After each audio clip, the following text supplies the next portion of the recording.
Good morning, everybody. It's Tom and Denise Chenault, and it's another beautiful morning live from Longmont, Colorado, and we are the Hair on Fire call. I hope you're having a great day. I'm trying to get my computer set up, a little computer that I can just run around the house in. It didn't turn on the way I wanted this morning, so you're going to see this ugly photo of me again on the YouTube, but I'm doing this thing live. It's kind of fun. Denise thinks it's going to be kind of corny because I'm going to be looking down at the book every morning and trying to read to you the multi-level mangler in King Arthur's court. But I don't think it's going to be too bad. We're starting right now. I am going to talk about I'm going to read for a few minutes until something seems interesting, and then I'm going to tell you what we just read. So let's get this show on the road.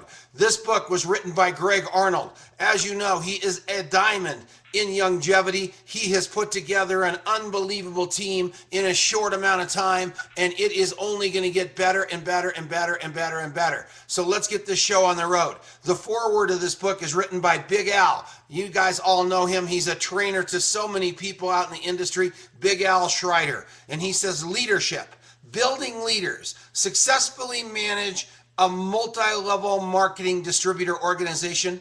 The keys to multi-level success are often touted but seldom taught. Are often touted but seldom taught. That's a problem. Did you ever try this? A new distributor comes up to you with a complaint. Well, actually quite a few complaints. After a short period of whining, the distributor awaits your reply. You think, this distributor certainly isn't leadership material presently. Maybe I can show the distributor what he's doing wrong. I'll simply point out the mistakes this distributor is making, and then magically he'll become a leader. Isn't that what we all think? I don't think it works very well. Read on. And then all of a sudden you reply to your distributor. Stop whining and complaining. Leaders don't do that. And nothing happens. Why? It might be easy for your distributor to stop whining and complaining, but what should he do instead? We haven't given him any concrete activities or guidelines to substitute for the whining and complaining. How many times do we just not give anybody a solution? That's why I've been talking to you guys about getting the books every morning so you can get yourself trained so you can go out and teach this. And here's the clue to this thing. When I'm reading, I'm not looking at the camera.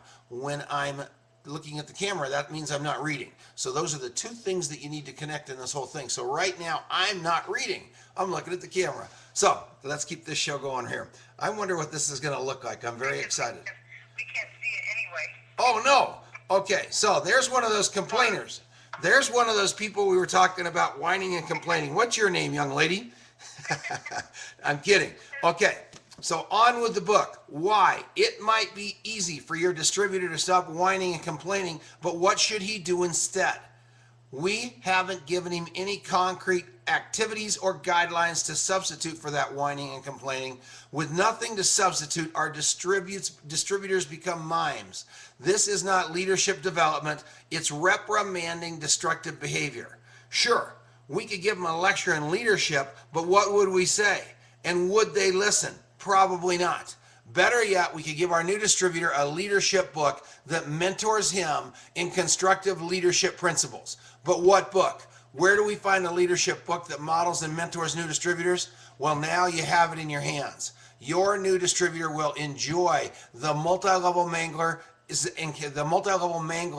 encounter with King Arthur and learn what it takes to be a real leader. So go ahead and enjoy the multi-level mangler in King Arthur's court. It will make you and your downline prosperous.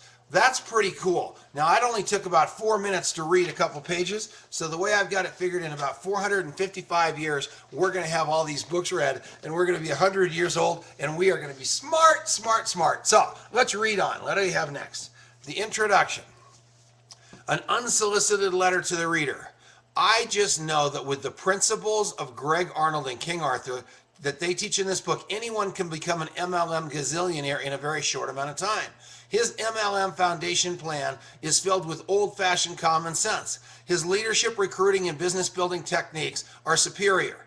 I first heard him talk at a seminar in Fresno, California. Since then, I've been there every time he's spoken. If you haven't heard him speak yet, you're missing the opportunity to be entranced by one of the best. After reading his books, I can honestly say his writing skills are every bit as marvelous as his speaking ability. I just couldn't put it down.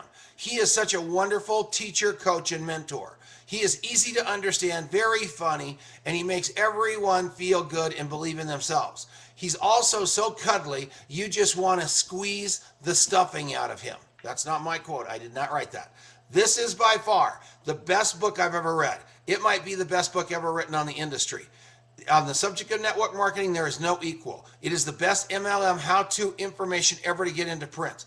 It's exceptionally clear, it's powerfully concise, and so easy to understand and put into use. The principles taught here are among the best in the industry. The story is very readable with just the right touch of humor. The character Arthur is caring and brilliant, and Merlin is both prophetic and hilarious.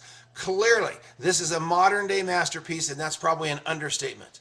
So, I think that this is going to be a good start. We're going to launch this thing tomorrow. The preface of the book. Listen to this. I'm going to give you one more page here. As Americans, we should ask ourselves, can we afford the luxury of not becoming wealthy?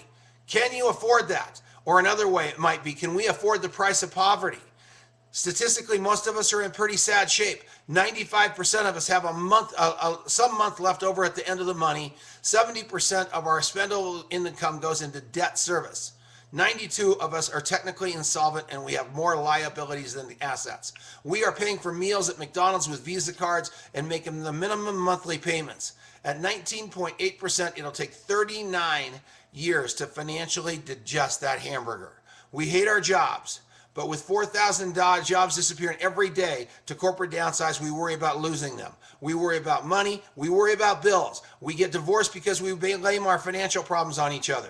We worry about paying child support. We worry about not getting child supports. We worry about our kids' quality of life and whether or not they're going to get a proper education. We worry about college tuition. You guys, that's basically it. We worry. It's the end of the story. We worry. How many of you have children in junior high, middle school, or in high school, and you don't have their college education figured out yet? Dominic, our 18-year-old, is just graduating from high school. He applied to 7 colleges or 8 colleges, and now he's been accepted to all of them. And as a result of that, everyone, I'm going to mute the phones. Denise, hit *7 to come back in. Okay.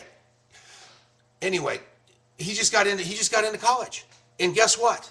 He did his job. He got accepted by 7 colleges all over the United States. He did his job. Now he's looking at his mom, Denise, and his stepdad, Tom, to say, hey, guess what? I'm in college now. You need to pay for it. I did my deal. I'll work this summer. I'm going to work my little butt off this summer, but held up my end of the deal. He's not going to like the story in September when I say, guess what? I haven't got the money to send you to college, Dominic. You studied as hard as you could, but I just didn't put the money away. And even though you're starting your life up and you've started your dreams, I don't have the money to help you do that. That would be the letdown of all time. We've already got little Courtney in college at the tune of $50,000 a year. Now we've got Dominic that's going to go to college. We better be socking that away and figuring out a way to do that. And each and every one of you I know are in the same spot in some place in your life. Dominic doesn't care that we just lost $30,000 a month out of our income. That doesn't matter to him. What matters to him is we made a deal and we're expected to help him pay for his college, and it's going to happen. And he knows that. And how are you guys going to handle those potholes that are going to come up in your life every day? It's going to be getting on this call. It's going to be building 4 leaders. It's going to be getting in the game. Denise, I didn't hear you click back in. Hit *7. And that's what it's all about. And each and every one of you have got that ability. And I know that each and every one of you have those kind of challenges in your life. If it's not college, it might be retirement. If it's not retirement, it might be paying the house off. It might be month-to-month money. But we're going to show you how to do it. We're going to show you how to make a little bit of money this month and get this thing started. Judd, if you're out there, you get that quick start bonus and you get your 3 people in the game, and then you get that 4th person, and all of a sudden, and I know Judd's already got his 3 people, and then all of a sudden you've got that 4th leader, and every one of these people are saying, I'm going to go find my leaders, and all of a sudden Judd's making himself $200 or $300 to get this thing launched that starts to turn into $2,000 or $3,000. We're going to have some fun with this. There is more going on starting tomorrow, so stick around. It's been the Hair on Fire call, and we really appreciate